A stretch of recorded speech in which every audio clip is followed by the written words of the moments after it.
Hello and welcome to another episode of Alan Writes. This is number 27, probably.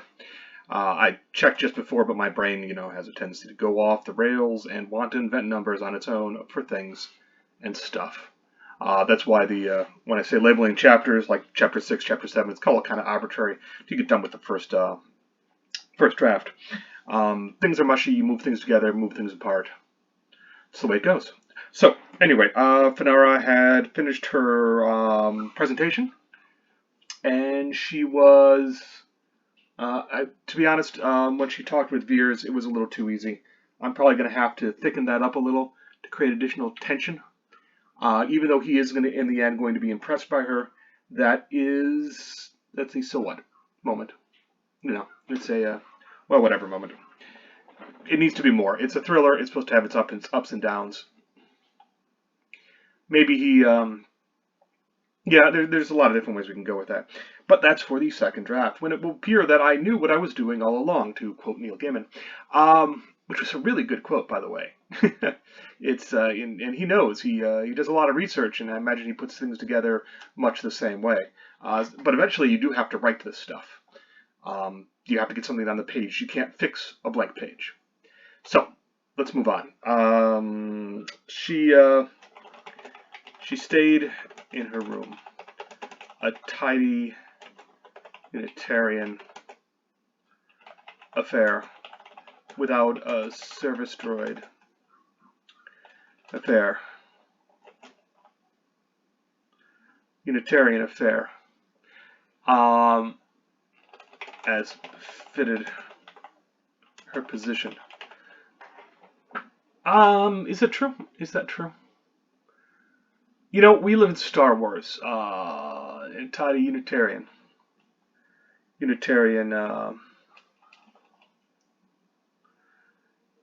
Let's think about this. As Star Wars, she is corporate, and she's representing a corporation.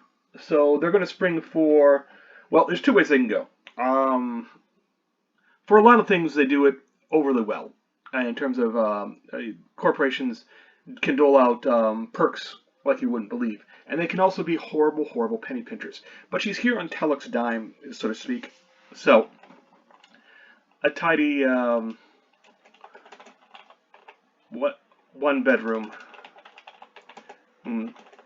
set up in the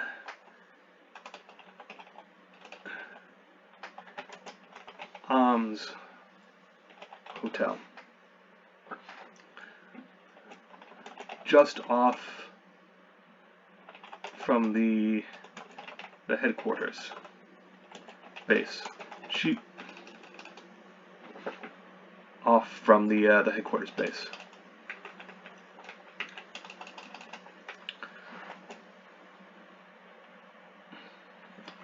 Nice enough.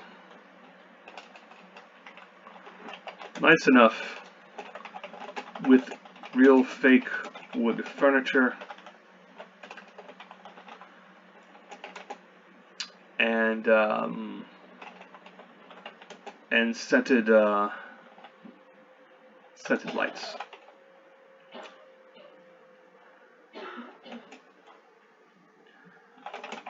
The bed was soft. Was certainly soft enough. And as per her request, they'd sent twice the number of blankets. Sleep was dark, as always. She woke multiple times.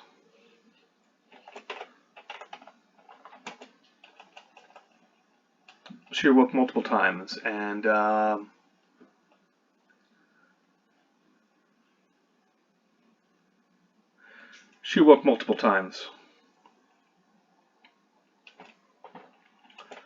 when the dreams were too much.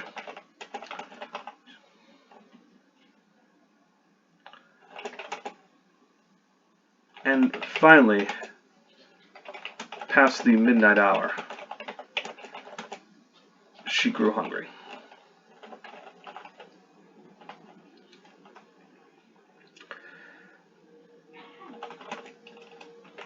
Thankfully, the hotel boasted. Thankfully, the hotel stood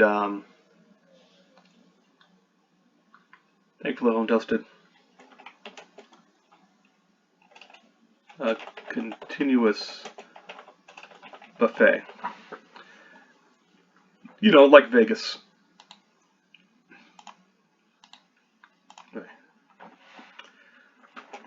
No doubt to serve the needs of transitory officers and their families.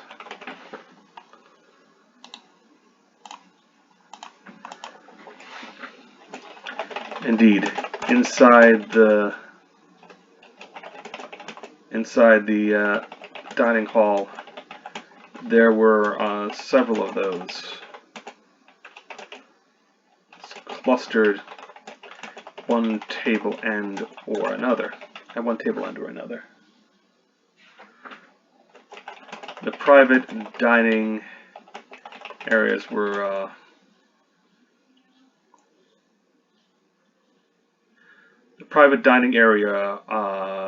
were closed off for cleaning,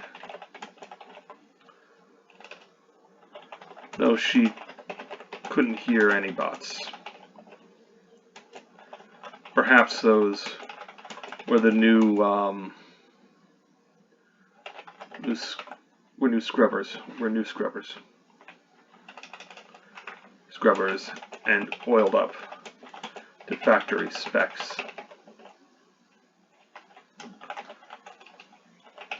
That was one thing people forgot about droids.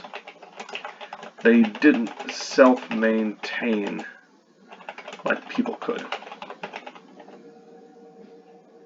This is a different point of view for her. They didn't self-maintain. They had to be oiled.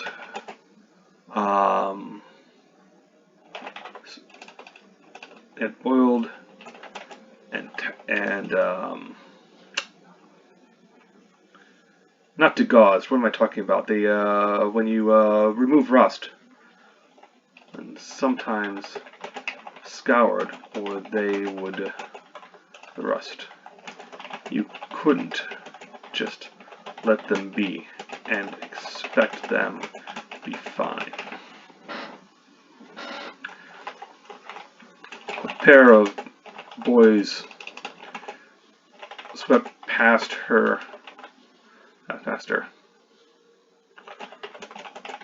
One of them with a plastic, an opaque plastic.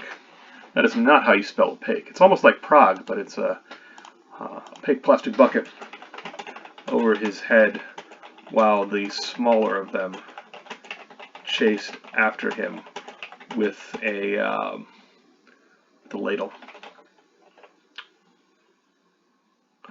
with a greasy ladle.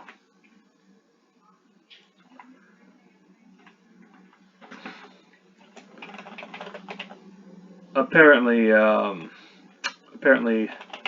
biscuits and gravy were off the menu.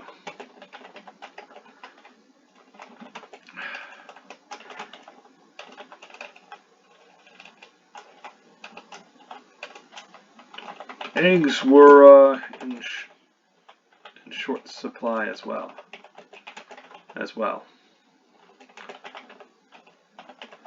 A young lieutenant.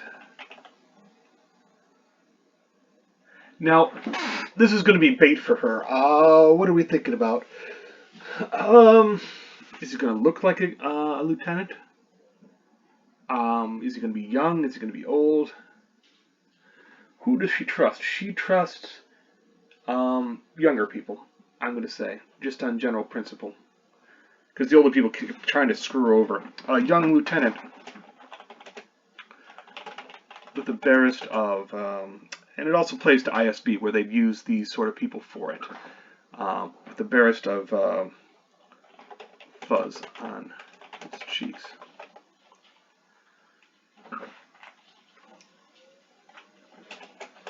as a young,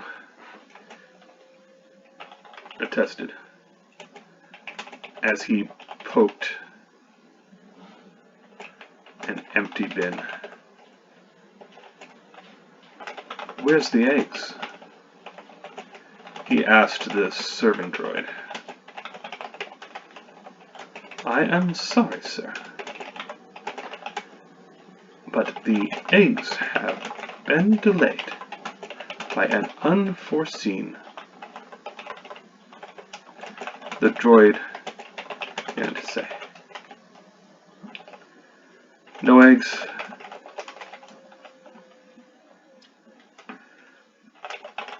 There was a refrigerator malfunction and they went bad. Eggs went bad. Lieutenant asked. "How do eggs go bad? They're good for days at room temperature." They're good for days.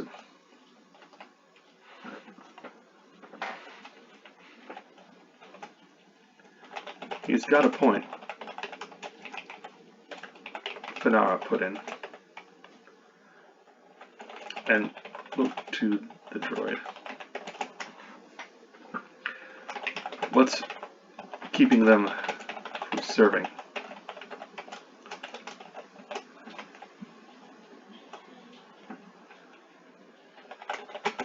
"Refrigerator malfunction. Tripped the circuit breakers and disabled the clocks." The droid said. "And the eggs went bad?"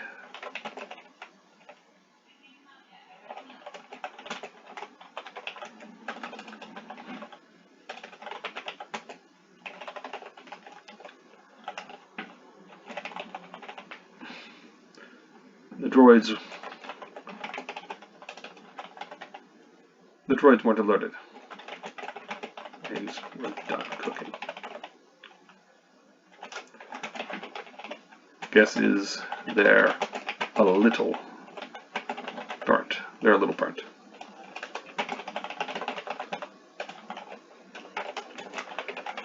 Finara said. Finara suggested.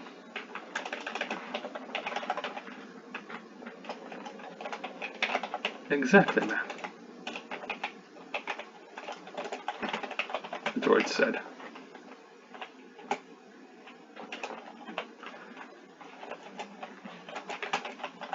"To say it will be a minute or two."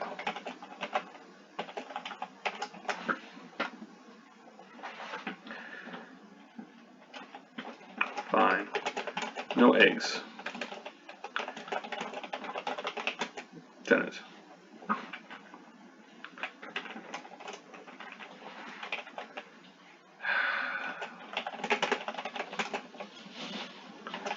"No eggs, no omelets, no bacon."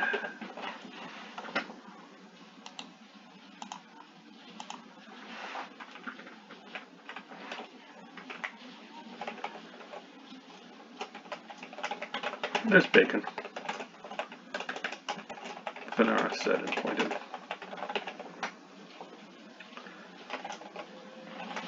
"It's not the same without eggs. It's not the same without eggs," he replied.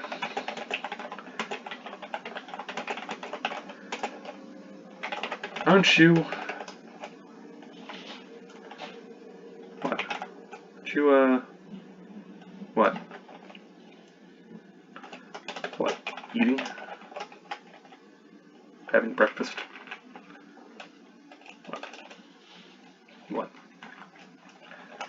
You gave a presentation earlier, yesterday," he said.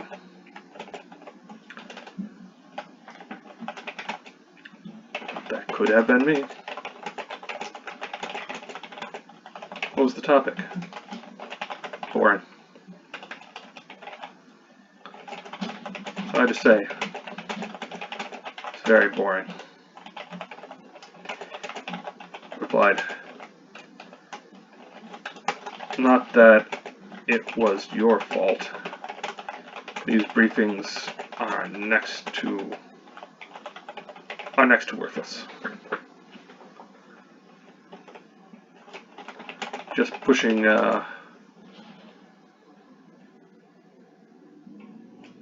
don't call it emails, they don't call it I can't say paper. I mean there's no real paper in Star Wars.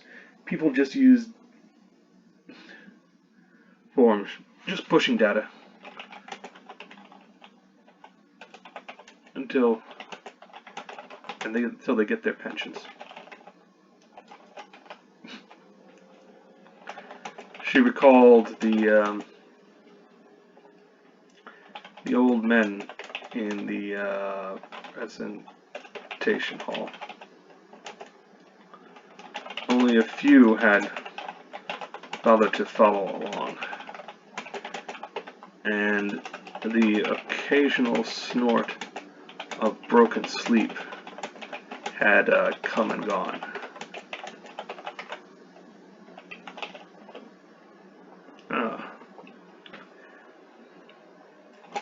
Still, it had her presentation,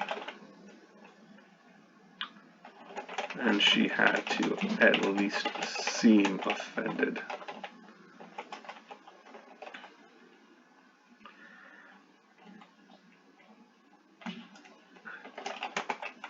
My fault, but yeah. Yeah, I know. I'm playing the game. Tenant replied.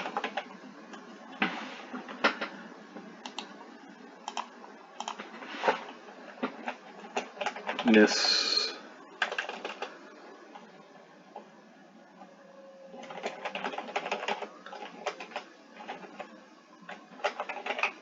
Camp, she said.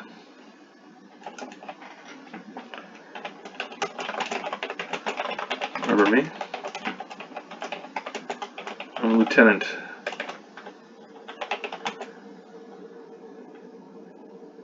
Lieutenant Rask. I'm Lieutenant Rask. Don't you remember me? That's different. Is it? Well, maybe it is, he said.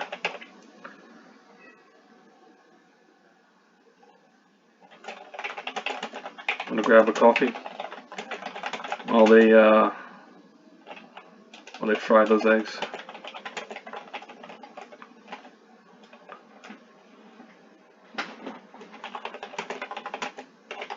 You don't need coffee.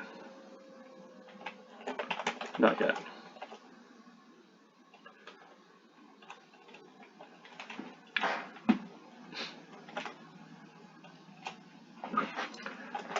He over a little smile. A friendly one. A friendly one. A friendly one.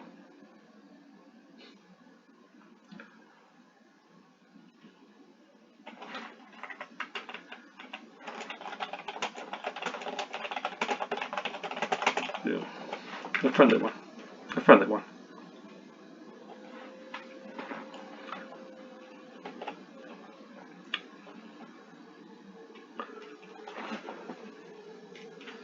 A friendly one. Perhaps too friendly. But she was bored and hungry, and the coffee wouldn't work on both.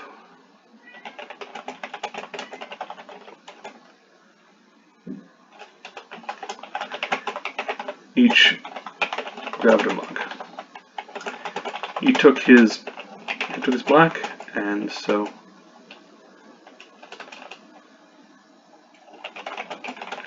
she did the same, even though the sugar and cream was calling.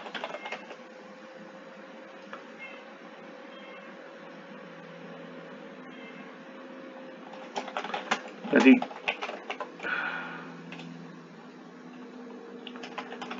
there were plenty of tables open. The place could have, and probably did at some point, probably had fed a regiment all at once. It's 1,000 people. The trick to feeding a regiment, of course, is that you get some of them in, you give them the food, they eat, they leave, and by the time the others are through the line, spots are opening up and you continuously cycle through them. You break it up so that there's not a sudden rush and everybody's hungry all at once and not going anywhere, etc., etc. Fed a regiment their breakfast.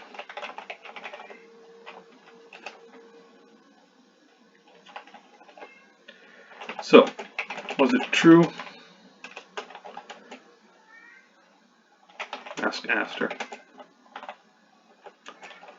About how the rebels took down the adepts of the rebels.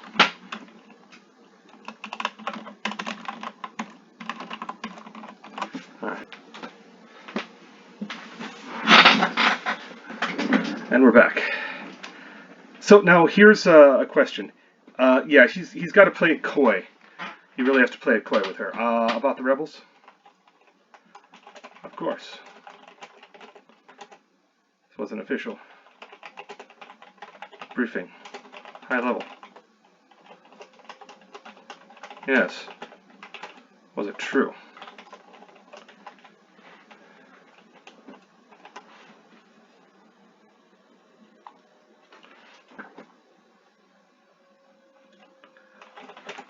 Would you ask? Why would you ask? I want reassurance when I off against them.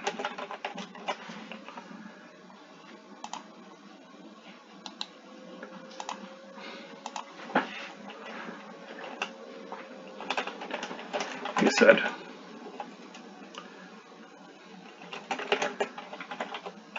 "World, coffee around."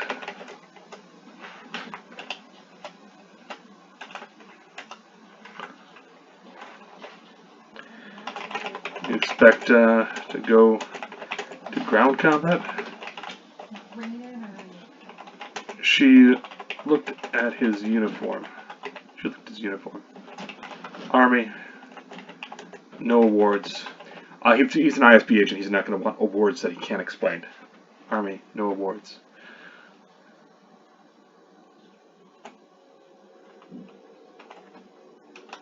Very neat, too.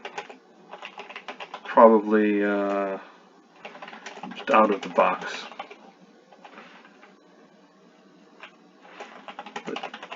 With crisp lines. And no fraying the edges. Probably just out of the box. Someone's nephew or something. Perhaps. But eager for a scrap. Expect to go into ground combat? It'll happen eventually, he said. So, is it true? It's all true, she said. She replied. From my point of view. Very nice. Very nice. Very nicely said. Very diplomatic. Very diplomatic. Thank you. Oh, it is a compliment. Oh, it is a... Oh, it is a compliment. Oh, it is a compliment. Trust me. I'm very interested in bureaucratic infighting, which is not entirely. I'm very interested. I'm interested. Good at it, too. But there's another side, a more serious side. And that's something I haven't experienced.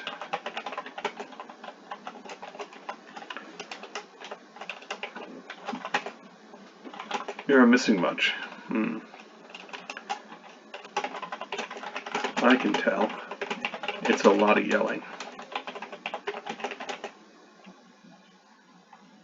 Yeah, it's a lot of yelling and noise. But then, I've only really been in one bad scrape. And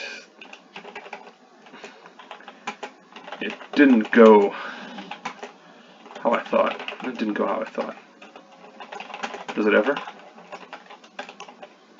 I don't know. As I said, it was just the one time. She sipped her coffee. Harsh tang. There was a harsh tang to it.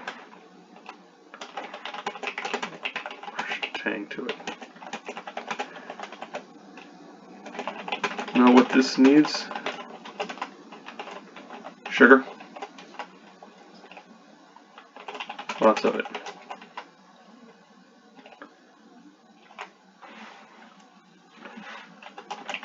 How about some eggs to go with it?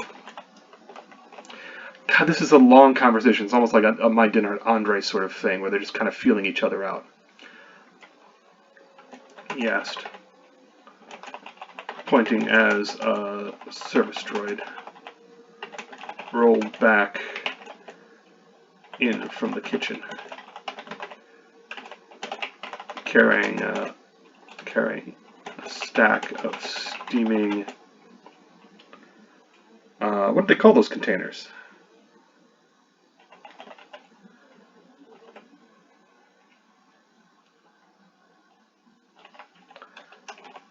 I can get my own food, she said. I can get my own food. Fine by me, he replied.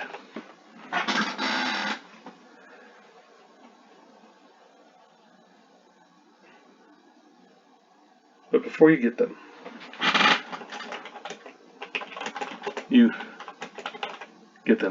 let me ask you, how do you feel about being used? How do you feel about being used? She narrowed her gaze at him.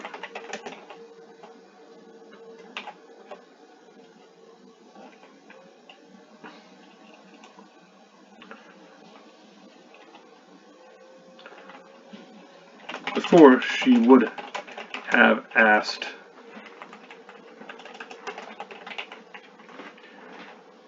him he meant, or made a flip comment about him getting his own plate. But there was something in his tone that made her wary.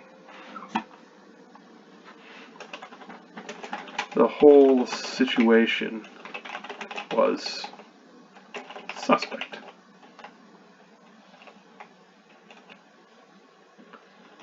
So, she didn't. She just stared at him. She just stared at him. Kept her mug gripped tight and powered up her new leg. Powered up her new leg.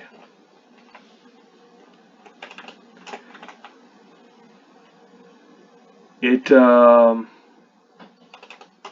hum it emitted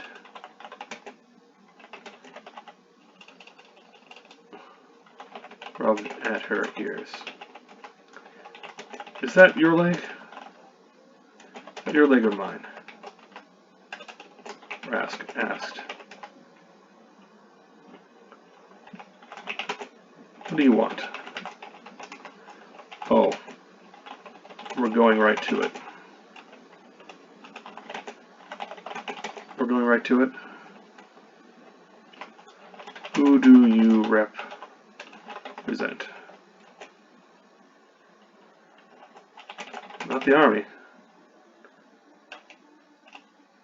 Not the army? Not the army. The army? The army? The navy? The troopers? I'd prefer the troopers. They're at least honest, she said. Suppose they are, from your point of view, Rask said. No, I'm here because you had contact with rebels, with remnants on the surface of Hoth.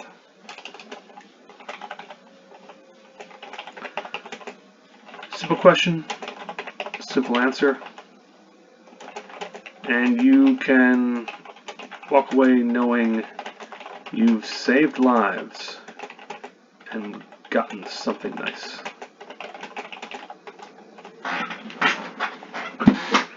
And got something nice for it. Oh joy, she said, and subtly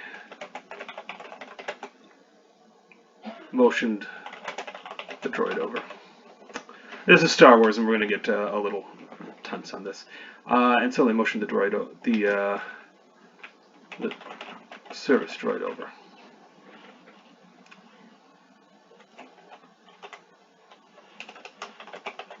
I already told everything I know.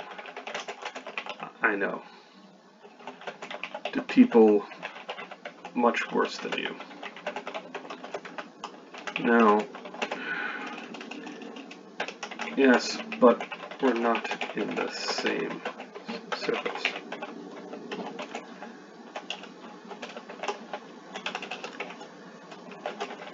He said, and suddenly drew an arc on the table with a finger. His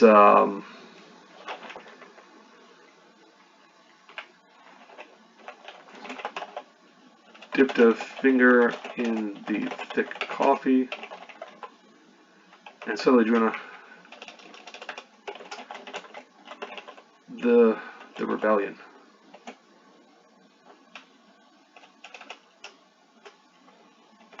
An arc with a flourish.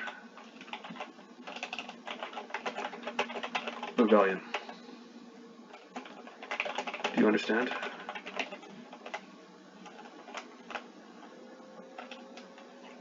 Maybe. Oh, really? Oh, really? Here?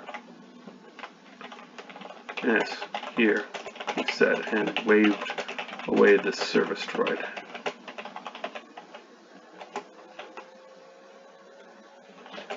I just want an answer or two.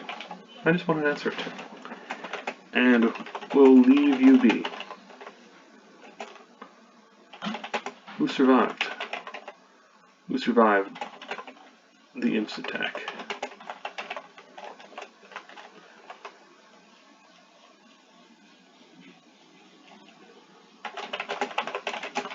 Tell you. Why wouldn't I report you? Because would look bad for you, having this sort of contact.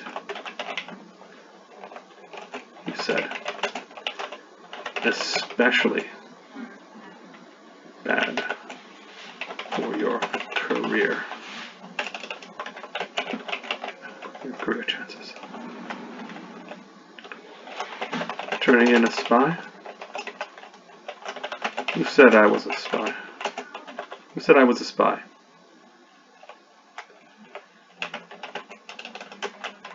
Ask said. Her that winning smile.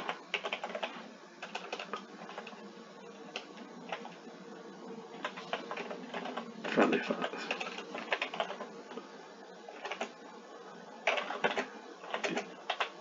It didn't touch his eyes, but it didn't touch his eyes. Not even.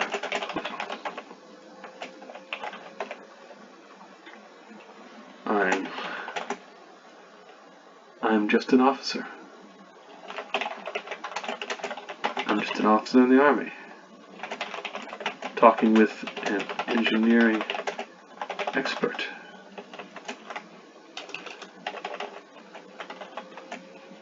Who want to try to make treason stick? Want to try? Go ahead. Let's see who gets ruined.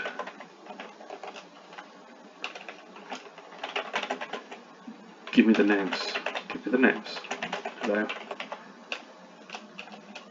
at a location. And I walk. Away. I walk away.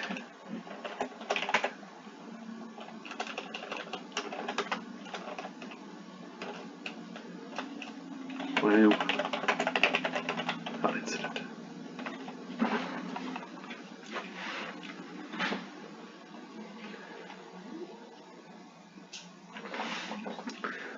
All right.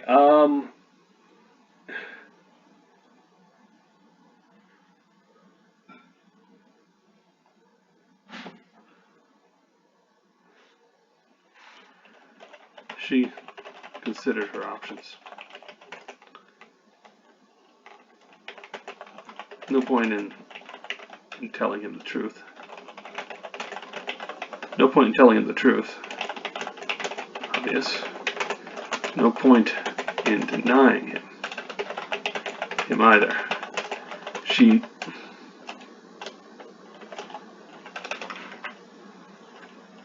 A fight would be out of the question. Though she dearly wanted to wring his neck. No point in telling him the truth. That was obvious. No point in denying him either. So, lying.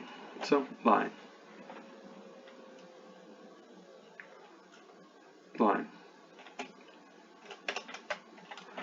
But what kind of lie?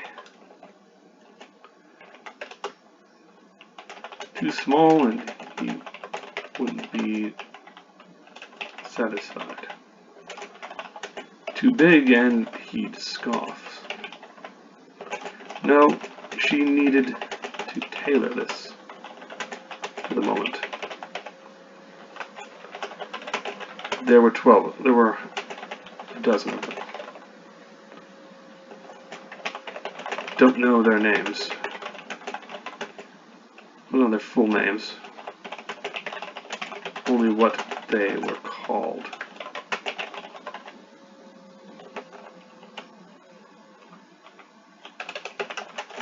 She said. Do I have word on that?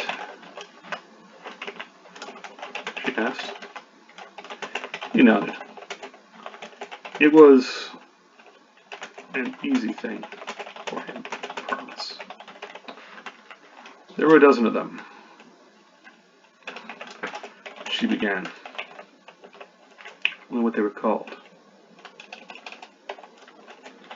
The list she recited came from one of her favorite books growing up. The silly novels of youth. Of the flying reptiles,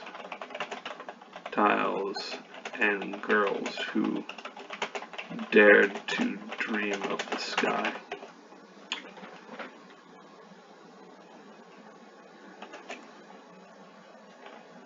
Oh, and the tiles were telepathic and could breathe raw energy, raw lightning. Right.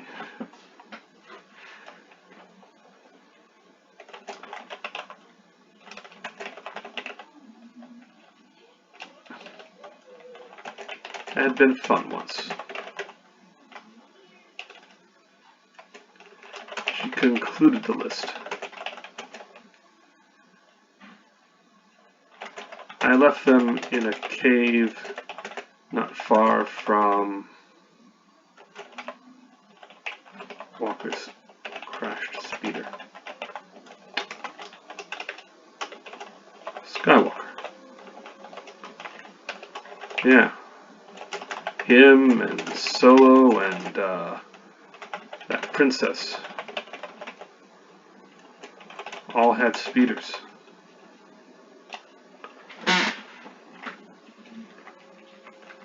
Yeah, him and Solo and that princess.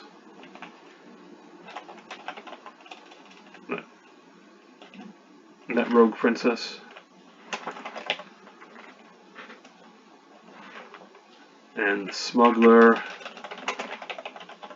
That rogue princess. Them were there. All of them were there. Said. Weren't they? Along with the rebellious senator.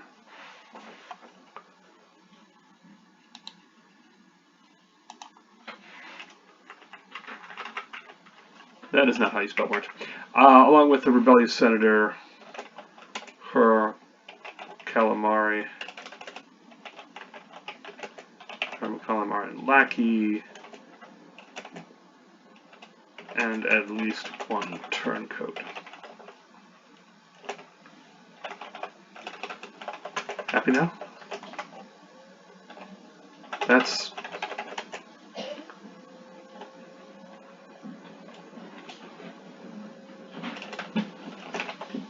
not what I've heard.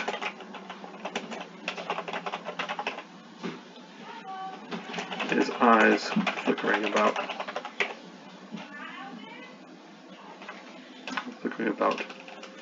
to them.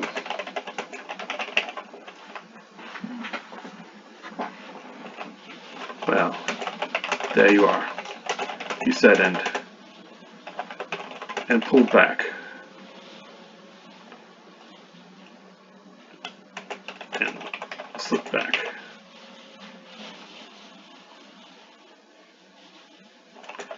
Keeping her new leg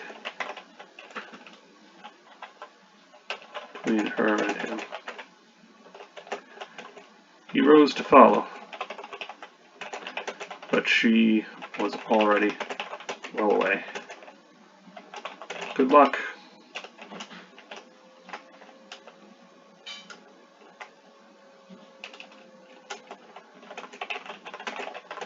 As she headed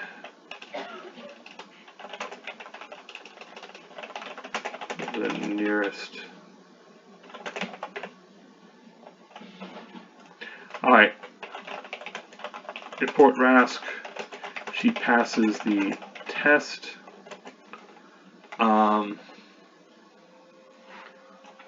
Return of whoever his name was, the ISB agent.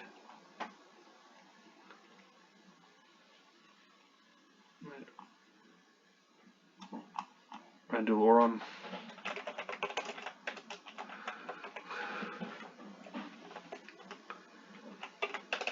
some gloating, she goes home on the shuttle.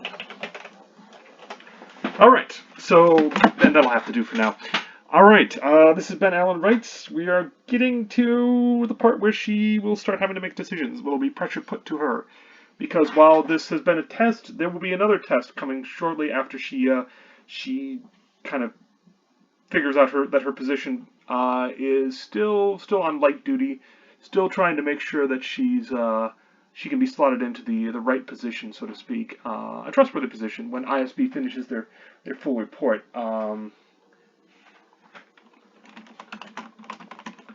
Even with this display, she's still sidelined until the ISB report is accepted. Damn bureaucracy. Is that how you spell bureaucracy? No.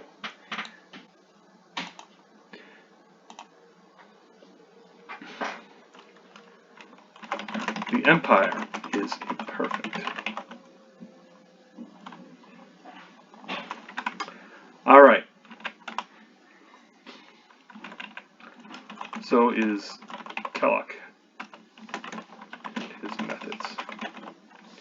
All right. So we're gonna leave out there. God, I just want to keep writing, but I've got other things I have to do. Unfortunately, it involves apartments and moving and things. So I hope you've enjoyed this episode, and I hope you take care out there. Stay safe. Thanks.